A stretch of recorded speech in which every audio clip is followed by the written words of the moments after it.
People power. Our power. Assalamu alaikum wa rahmatullah.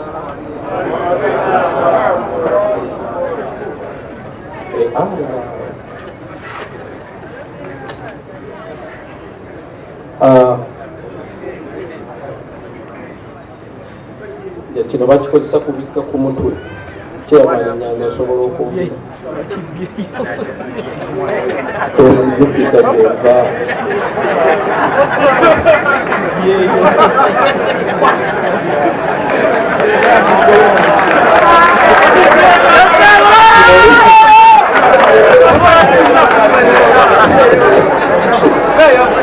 akisibagalirize navaayo nakyo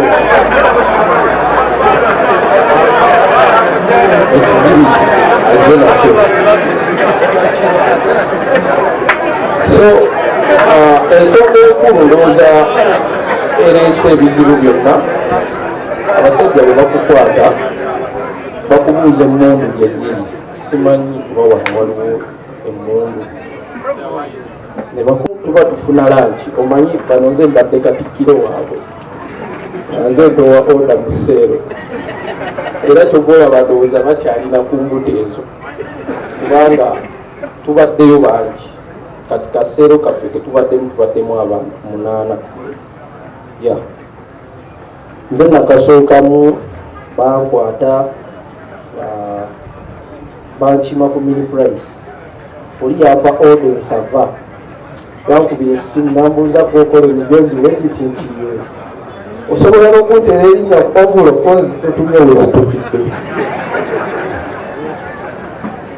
naŋŋamba nemulagirira edduuka najja nemusangawo nabankwata ku mukono naŋŋamba bwogeza n'ocacyayika wano wajjudde basirikale ngenda okutunula ku kizimbe ekitabangawo nga buli gwendaba ku kizimbe feesi mpya obusajja bwafulutuka ku kizimbe nga bumaze okunkwata nga bulingaana nga bungi buli mweya ne bunkasuka mu drone ne buntwala gyesaamanya naye bwe tugenze amaaso nga tuli nabeeyo lumu tuba tufuna emmere omusirikale omu nalimva waggulu mu techa chamber naŋŋamba sebo mubeere eyo ku kitebe mwegomwiga president alina ebigambo byayogera nagamba age is on our side, time is on our side.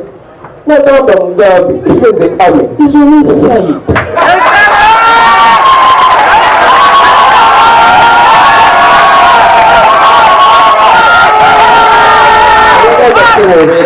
Mr. President, Nagamba sebo Mugabe naffe tumulimu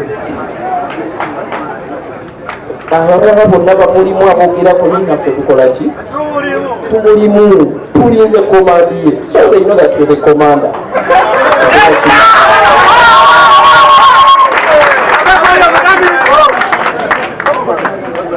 Namaliriza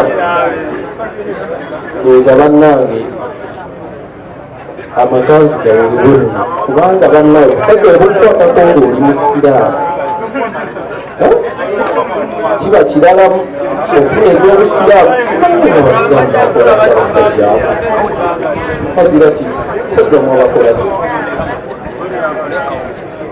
so n'olwekyo baganda bange naye badde mbadde neerabidde museeru yaffe tubaddemu n'omuvubuka akolera Nankulabye asula Nateete bamuyita Juma wa Bobi ali mu tiimu Geto Media.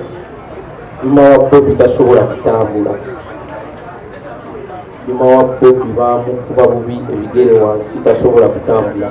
Yakola vidiyo mwagira baye yamukwasa n'abagamba bawadde essaawa 24 kakati Juma wa Bobi gyali tubadde naye tasobola kutambula.